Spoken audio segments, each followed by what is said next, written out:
in that ball game. That's the identity maybe being established a little bit that we like. It wasn't a pretty game offensively. Thought it was just a backyard brawl in the Big Ten in February, and our defense won us a game. And then we had timely offense. I thought Andres Feliz was tremendous in terms of kind of breaking a drought. And then we were so solid defensively. We made them shoot tough shots. We didn't give them anything that they truly wanted. We fouled a little too much, but other than that, I like that game. I like that win a lot. And it's again kind of good to get the monkey off our back this year with the road win, and now we get an opportunity to go face a top 20 team, and one of the teams I think is one of the outstanding teams in our conference in Wisconsin, and a game that was tied 49-all here late, and we didn't play very well offensively. We got good looks. We didn't shoot the ball particularly well, and they had some of their other guys, shows their depth.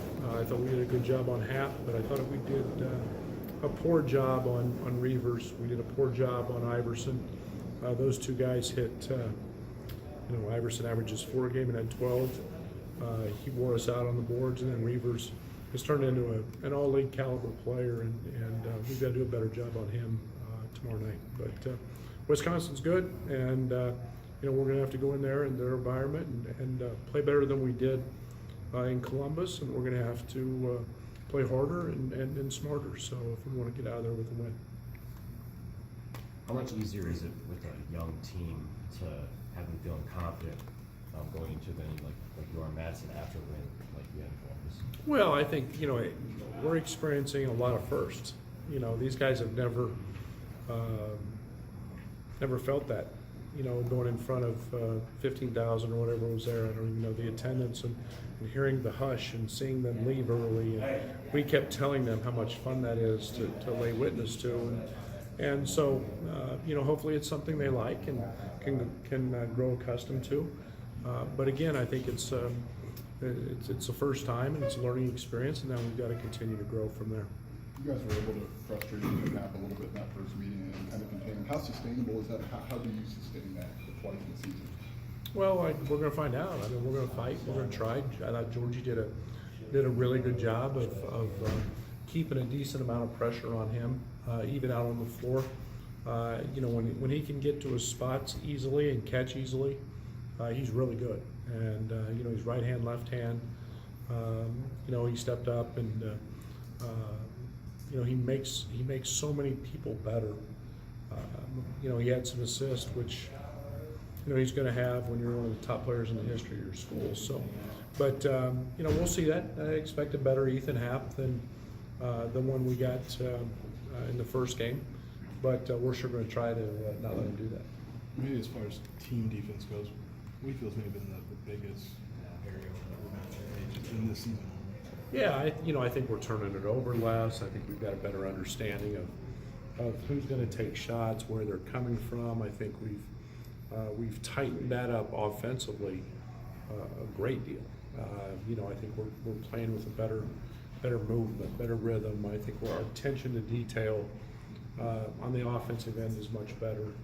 I think that we still make a couple too many mistakes defensively for my liking, but we've gotten better on that end as well. But offensively, we're playing with more purpose and more attention to detail, and that's helped us. And again, it's timely shooting. Yes, that helps, but I think it's also identifying everybody's roles as to where they're coming from and who's going to take them, and that's been a big part of it as well.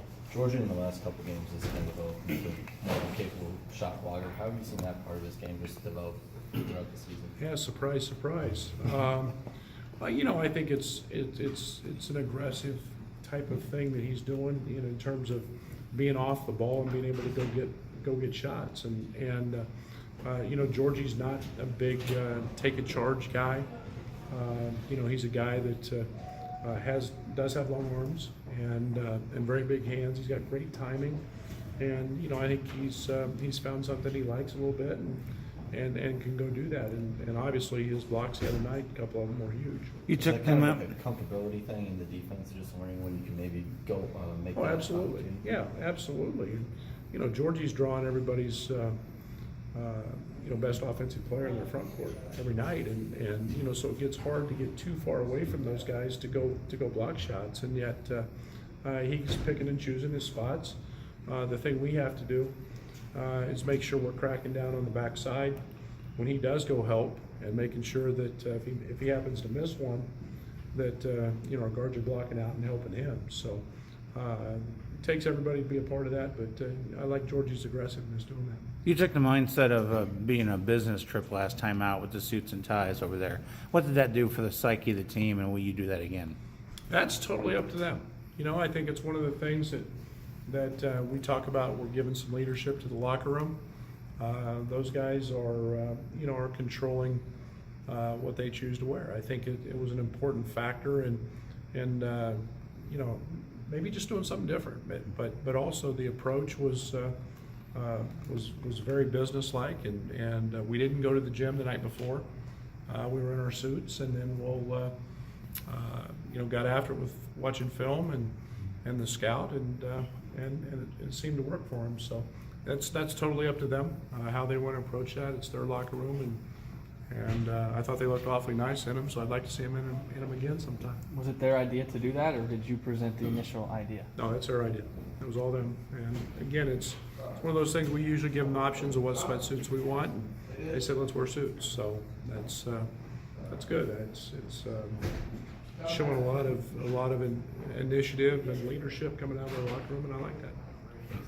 Georgie saw some double team looks in the second half in Columbus. How important is that to continue to be effective when he sees that? Yeah, we've worked on it a lot, and we're gonna see that. And we're not the easiest team in the world to double because of our movement, and guys stay in different. It's easier to double sometimes when you're in straight sets. We're not. We've got a lot of movement, but I would expect Georgie to see some of that from here on out.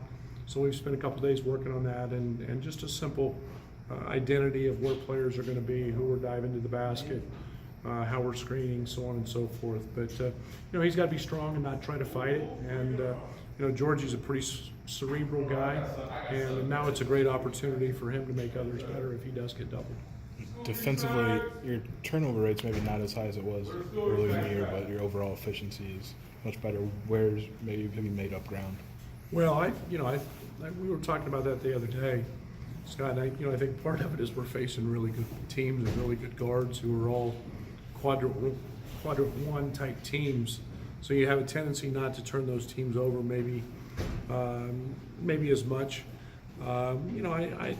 I'm pretty pleased where we're at, and I'd like to see one or two just from the back cut stuff that we've given up, that we haven't rotated enough on.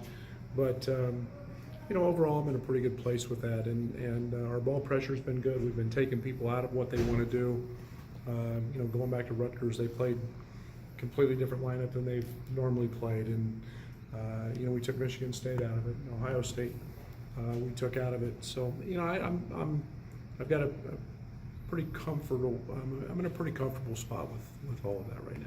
After the game, one of the bracket guys tweeted that you guys have more Q1 wins than a lot of teams that are considered to be locks for the tournament. What does that say about where you guys are at? That's good. There's 270 teams that do not have a quadrant one win.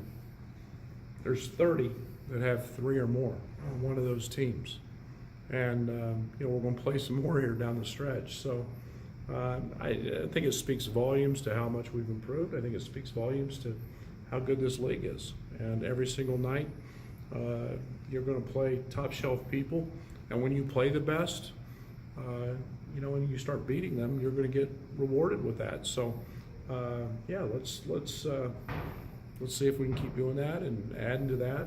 And it's an interesting. I don't understand the new all of it yet, but pretty interesting how some of that stuff works. Coach, you lost to Nebraska and Ohio State. We're able to get them the second time that you faced them. Does that give you a little extra confidence maybe heading into Wisconsin the second time? Well, I think every game's got its own identity, and everything's a little bit of They've had 6 days off. You know, they've lost 2 in a row.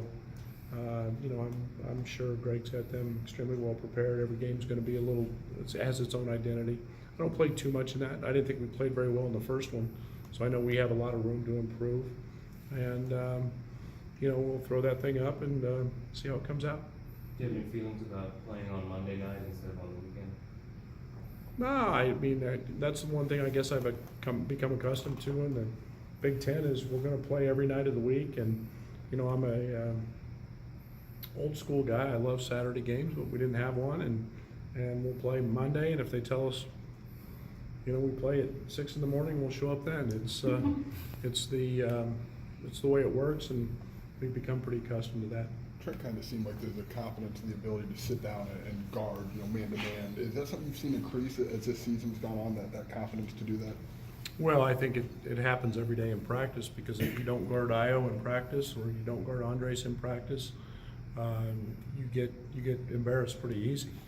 And you know, we want those guys to have an air of confidence about, hey, you're guarding a really good player. So, you know, the other guy, when he's got a different colored uniform on, is a guy that we can get after. And yeah, Trent's been most of the year, very few games has he been not good on the ball. And you know, Andres has probably improved as much as anybody on the ball, and he's made a tremendous growth in that area. So you don't get one, you get 3 of them when you see it. So I hope there's confidence there. It's the point of our defense, and it's in actuality probably as big a part of everything we do is ball pressure. I think that deep 3 playing 7 left against Ohio State and those 2 against Michigan State. How would you just evaluate his ability to hit big shots like that? Well, it's innate. I mean, that's something that you have a lot of times. That comes from an inner confidence and practice. It comes from you know, they said the media, he doesn't fear the miss. So a lot of times when you don't fear missing it, and it becomes easier to make. And that's him. You know, he just smoked an uncontested layup. Be the easiest shot he had all year, and he missed it, and yet wasn't afraid of the moment or wasn't dwelling on that shot or anything else. His mindset is, I'm gonna make up for it. And you know, you get a young man like that, and they're pretty special to have. He kind of indicated to us that he told Georgie that he was going to hit that 3. Did you get a sense that maybe he was going to make up for it in such a big way, or what do you think breaking that huddle? If he says he's going to make it, I'm a big believer. He didn't tell me that, but yeah, you know, he took the opportunity when it's there, and he knows he's got that you know, that freedom, and again, he's not afraid of the moment. So his teammates believe in him, and that's becoming a big part of it. Just what would just a win on the road against a ranked opponent, especially in an area where you guys have had a lot of success, what would that just mean for this program? Well, right now it'd be another quadrant 1 win. You know, I think that it's every experience that we can have that's a new one is a good thing, and I love where we're going. I've said it for months.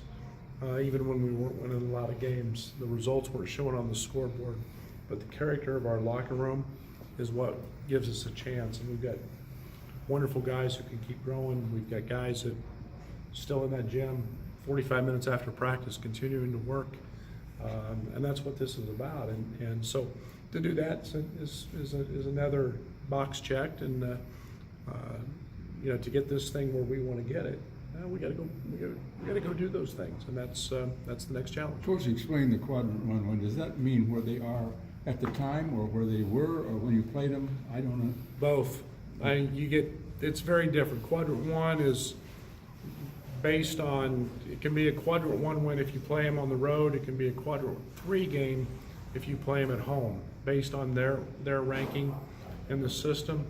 So it's a pretty complicated mathematical, analytical type deal. There's a lot involved.